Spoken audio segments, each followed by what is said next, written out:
Hi, and thanks for joining me today. Today we're going to be talking about safety in pregnancy, and specifically what to avoid during our yoga asana practice.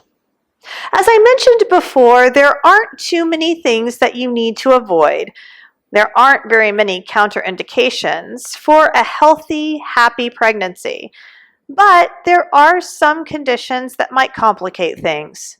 And it's important to know how to handle them if a student comes into your studio or class and happens to have a special situation. First and foremost, remember, relaxin kicks in as soon as your student conceives. So their ligaments and joints will become more loose and less stable. Working on stability and avoiding flexibility is key. As they move into the second trimester, they might feel a little bit more energy, they might feel a little bit better overall. But during the second trimester, their abdomen will start to grow. When their abdomen starts to grow, they will not have the space to get into tight binds or to get into postures like twist. You can modify these with options like open twist, or you can modify with straps and blocks. Creating space is important when you're working with students and you're wanting to prevent injuries during pregnancy. Giving them blocks and blankets to cushion and protect will help them to move through their practice with more ease. As they move into the third trimester, you might see some of your students still going through chaturanga and upward facing dog, and that's perfectly fine. For a student who's newer to the practice, I recommend that they stay with modified versions of sun salutations. And I recommend that they listen to their body and back off if they feel fatigue or soreness. This is an indication that they might be overusing a joint. Always look for the same benchmarks in your pregnant practitioners that you do in your general population. You want to make sure that the joints are stacking, and you want to make sure that there isn't any hyperextension in the joints. When the joints are not stacking, there is potential for injury.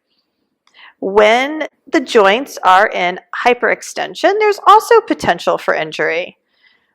Watching your students to make sure that they are stacking their joints and that there's not hyperextension present in the joint will help to keep them safe in their practice. Some pranayama and shakti kriya are not recommended during pregnancy. It's not recommended that pregnant women suspend the breath during pranayama. If you remember, pranayama is defined by two features: the ability to valve the breath and the four-part segmentation of the breath: inhalation, retention, exhalation, suspension. These are the parts of the breath required when we are doing pranayama. A shakti kriya doesn't necessarily have the four parts. For example, if I'm breathing in ujjayi pranayama, I will inhale, pause, exhale, pause. The first pause is the retention, and the second pause is the suspension. When I retain the breath, I am retaining the oxygen in my lungs. When I suspend the breath, I am suspending oxygen, and no oxygen is coming into my lungs. It's thought that pregnant women should not suspend the breath. Everybody's ability to suspend the breath is different. Some individuals can suspend the breath for a very long time, and that might be counterintuitive to their pregnancy. Shakti kriyas that do not have a four-part breathing style, like Kapalabhati, might also be counterproductive in pregnancy. Kapalabhati cleanses the lungs and it saturates the blood with carbon dioxide. Now, this actually helps to deliver oxygen molecules through the cell membrane into the mitochondria, but it might be counterproductive for women who are expecting.